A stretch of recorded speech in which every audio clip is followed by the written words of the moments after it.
Hello everyone, welcome to our channel alive diary. আশা করছি সকলেই ভালো আছেন, আমরাও ভীষণ ভালো আছি। কী ভাবছিলেন আমি বুঝি ডুমুরের ফুল হয়ে গেছি যে এখন দেখাই যাচ্ছে না?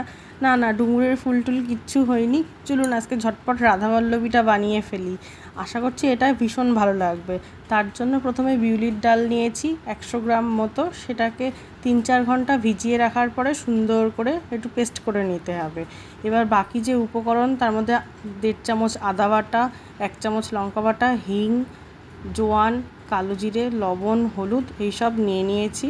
আমি এই মশলার পুরটা বানাবো সর্ষের তেলে, কারণ সর্ষের তেল ব্যবহার করলে একটা দুর্দান্ত স্বাদ আসে। তো তার জন্য তেল গরম হয়ে গেছে। এবার একে একে আমি জোয়ান দিয়ে দিলাম, এরপরে দেব হিং, তারপরে আদা বাটা, কাঁচা লঙ্কা বাটা, তারপরে লবণ, হলুদ আর জিরে ধনের গুঁড়ো। তো এইগুলো দিয়ে ভালো করে মশলাটা এখন কষিয়ে নেব। এবার কষানো যত হবে ততই মশলাটা ভালো হবে খেতে। সেজন্য সবসময় মশলা ভালো করে কষিয়ে তার কাঁচা গন্ধটা একদম দূর করে দেবেন, যেন একদম না থাকে কাঁচা গন্ধ। তো যাই হোক, এবার এই টেস্টটা আরও বাড়ানোর জন্য আমি এখানে বড় চামচের 1 চামচ বেসন দিয়ে দিয়েছি। আপনাদের ঘরে যদি বেসন না থাকে সেক্ষেত্রে আপনারা ছাতুও দিতে পারেন, কিন্তু এই বেসন দেওয়াতে না দুর্দান্ত একটা স্বাদ আসে, মানে এই রাধাবল্লভীর টেস্টটা আরও বাড়িয়ে দেয়। অবশ্যই এই মশলাটা যখন কষাবেন তার মধ্যে বেসন দিয়ে একটু বেসনটাও হালকা ভাজা ভাজা করে নেবেন। এবার চলুন সেই বাটা বিউলির ডালগুলোকে এর সাথে একটু বন্ধুত্ব ঘটিয়ে দিই। এবার দুজনের মধ্যে বন্ধুত্ব করে নিচ্ছে। আমাদের আর কোনো কাজ নেই, শুধু আমরা এখন এদের বন্ধুত্বটা ভালো করে দেখে যাই। আর এই রাধাবল্লভীটা খেতে এত ভালো লাগে, যদি বাড়িতে আপনারা বানান তো অবশ্যই আপনাদের মনে হবে আরও আরেকবার বানিয়ে খাই। আর রাধাবল্লভীটা হালকা একটু মিষ্টি মিষ্টি ভাব না হলে কি ভালো লাগে বলুন? যদি আপনাদের কারোর অপছন্দ হয় তাহলে আপনারা দেবেন না, কিন্তু আমার বেশ ভালো লাগে জানেন তো, একটু মিষ্টি মিষ্টি ব্যাপারটা। তো তাই জন্য আমি এর মধ্যে 3 চামচ চিনি দিয়েছি। এই হালকা মিষ্টি মিষ্টি ভাবের জন্য কিন্তু রাধাবল্লভীর টেস্টটা আরও বেড়ে যায়। তো অবশ্যই আপনারা বাড়িতে ট্রাই করবেন। তো যাই হোক, রাধাবল্লভীর ডালটাও ভালোভাবে প্রস্তুত হয়ে গেছে। এবার কি ভাবছেন মশলার পুর হয়ে গেল আর না দেখলেও চলবে? এবার চলুন ময়দাটাকেও অনেক কায়দা কানুন করে মাখতে হবে তো নাকি। তার জন্য ময়দার মধ্যে আমি সামান্য তেল দিয়েছি, জোয়ান দিয়েছি, লবণ দিয়েছি, আর কি জল দিতে হবে, আর তেল তো দিতেই হবে, আর সামান্য একটু চিনি।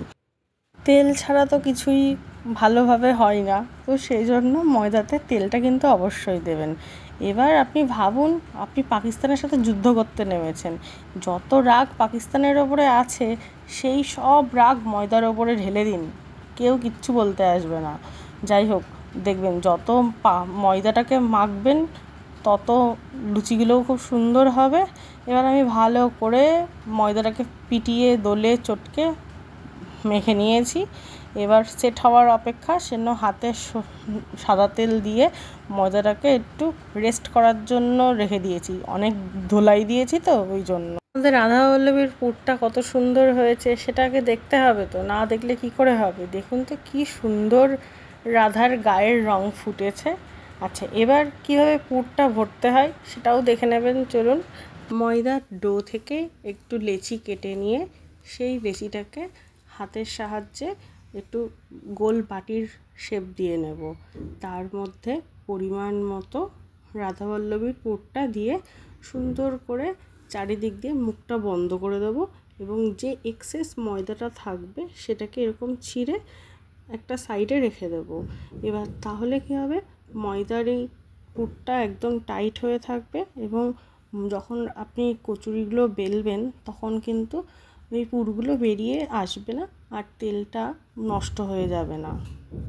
এই প্রসঙ্গে আরেকটা টিপস দিয়ে রাখি, কচুরি যখন বেলবেন অবশ্যই হাতের সাহায্যে একটু কচুরিটাকে প্রেস করে নিয়ে তারপরে বেলান দিয়ে গোল করবেন, আর একদম হালকাভাবে, যাতে পুরগুলো না বেরিয়ে যায়। পুরগুলো বেরোলে কিন্তু তখন আর আপনারা যে কচুরি বানান না কেন সেটার কোনো টেস্ট পাবেন না। আর কচুরি থেকে পুরগুলো বেরিয়ে যাওয়ার ফলে তেলটাও কালো হয়ে যাবে, আর কচুরিগুলোর ওপরেও সেই কালো কালো ভাবগুলো চলে আসবে। তো সেজন্য সবসময় খুব সাবধানে কচুরিগুলো বেলবেন। আর আপনাদের নিশ্চয়ই দেখে খুব ভালো লাগছে আজকের এই ভিডিওটা। আশা করছি আপনারাও ভীষণ চটপট বাড়িতে রাধাবল্লভী বানিয়ে ফেলবেন। আর যদি খুবই ভালো হয় আমাকে কিন্তু কমেন্ট করে অবশ্যই জানাবেন। আর আমাকে কিন্তু রাধাবল্লভী বানিয়ে পাঠাতে ভুলে যাবেন না যেন, ঠিক আছে? আমি আমার বাড়ির ঠিকানাটা পাঠিয়ে দেবো, আমাকে সেই ঠিকানায় পাঠিয়ে দেবেন। যাই হোক, ভালো লাগলে লাইক, শেয়ার আর সাবস্ক্রাইব করতে ভুলবেন না। আর যদি কারোর হিঙের কচুরি রেসিপি চাই অবশ্যই সেটা জানাতে পারেন। আর এবার দেখুন রাধাবল্লভীটা আমি মাঝখান থেকে ছিঁড়েছি, কি সুন্দর চারিদিকে রাধাবল্লভীর পুরটা ছড়িয়ে ছিটিয়ে রয়েছে। আপনারাও বাড়িতে এইভাবে বানাবেন, দেখবেন আপনাদেরও ভীষণ ভালো লাগবে। আমার হাতে রাধাবল্লভী অলকার খেয়ে খুব ভালো লেগেছিল, সেজন্য রেসিপিটা অলকার সাথে সাথে আপনাদের জন্য। সকলেই ভীষণ ভালো থাকবেন, টাটা।